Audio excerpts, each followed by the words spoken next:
Today we return to the Ultimate Wolverine series with issue 2, and let me tell you something, this book just keeps getting better. In fact, I actually had the opportunity to moderate the Ultimate Marvel Universe panel at Magik Orlando this year, where Chris Condon, writer of the Ultimate Wolverine title, was one of the guests. And during the panel, one of the things he kept emphasizing was that this version of Wolverine is unlike any we've ever seen, and we can expect some big surprises as the story rolls out. So let's see if issue 2 brings us any of those surprises. The issue starts off 30 years in the past in the North American Union. We see a scientist recording a log about the progress of his work, saying, "My proposed weapons project has been postponed once again pending further analysis. Bureaucrats, still our initial findings have yielded results that may be useful, though our first adamantium-infused subject, Weapon Alpha, died within minutes of the procedure. My small but devoted staff and I have discovered a remarkable number of individuals with abilities beyond our own, living among us in secret. Mutants, so-called the rumored Homo Superior, are potential subjects. Some of these individuals have the ability to heal themselves, others a supernaturally heightened ability. We do not know their full potential, with a pending approval from the Department of..." But before he could finish his sentence, he starts hearing clapping as we see it's the Maker who just entered his office, and as the Maker is clapping, he says,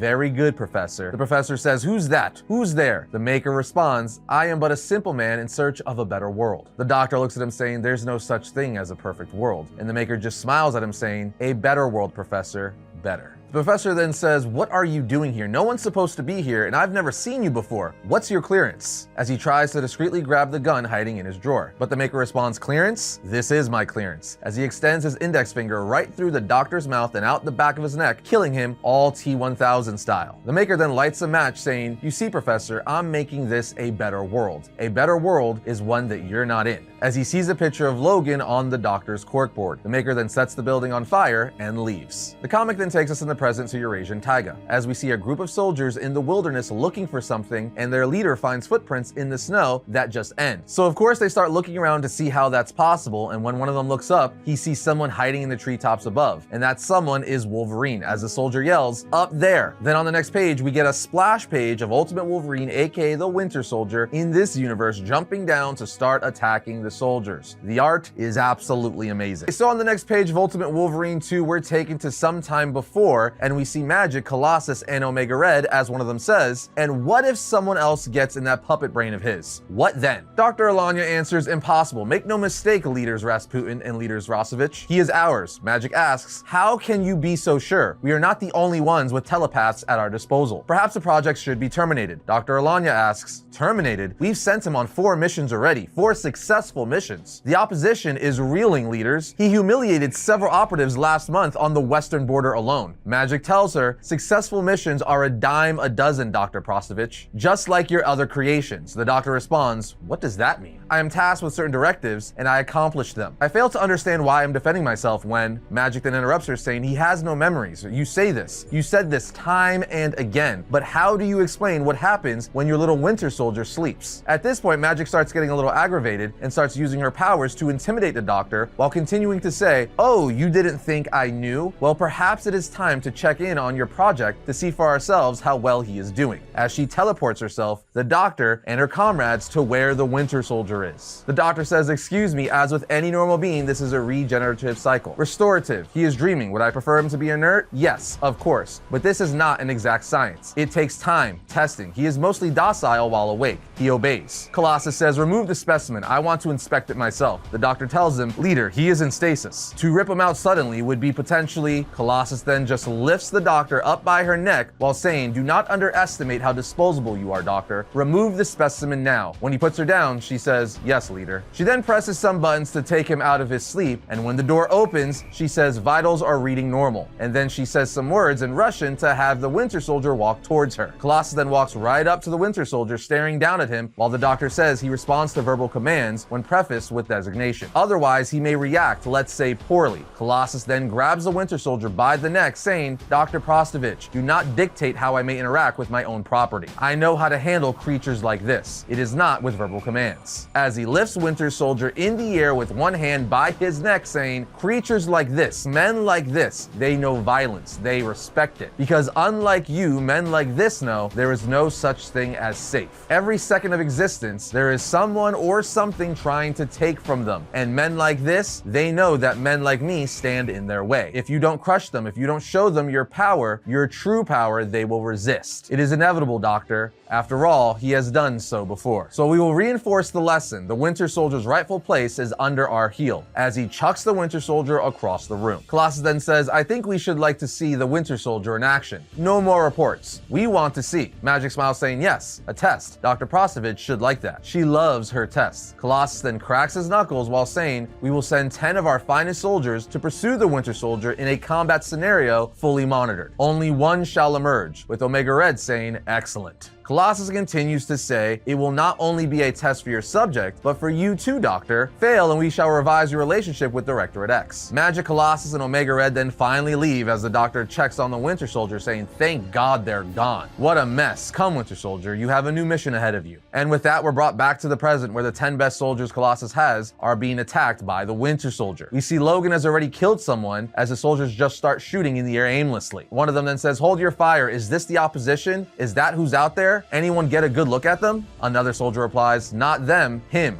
One man, with another soldier saying, and he didn't look like the opposition. Another soldier says, what? It's got to be the opposition though. The soldiers then continue walking through the forest as one of them says, he looks like, it sounds silly, but my babushka told stories when I was little of a creature in the woods. Leshy, the forest spirit, if you disturb the forest. But before he could finish his sentence, another one of the men says, I saw it too, only for a second. It was running like an animal, on all fours like a demon. As they continue walking, they're like, what the hell are we dealing with? A soldier then tells them, it is no monster, no demon or forest spirit. It's the Winter Soldier. One of the men responds, that's a myth, with the other one telling him, did a myth just slice Korvac's face off? If that's true, myths are getting pretty dangerous these days. Another man says, but I thought rumors were a Winter Soldier was one of our men, a tool of the Eurasian Republic's leadership. One of the soldiers answers, perhaps he is, with another saying, then why is he hunting us? At this point, they see cameras hidden in the trees. A soldier then says, perhaps you should be asking why we're hunting him. If he is one of us, then the only reason for us to be here is simple. We're practice. The soldiers are like, they're filming us? Why? A soldier then says, remember that, comrades. It's him or us. And if it's us, we had better put on a good show. As the Winter Soldier emerges from the trees, putting his claws out, and on the next page, we just see the Winter Soldier walking out of the woods slowly, holding all the soldiers' heads. He then walks up to a camera that's filming him, drops the heads, ejects his claws, and breaks the camera. As Colossus says, ah, Crosophy, what's the Doctor saying? And she says, yes, beautiful indeed. And just like that,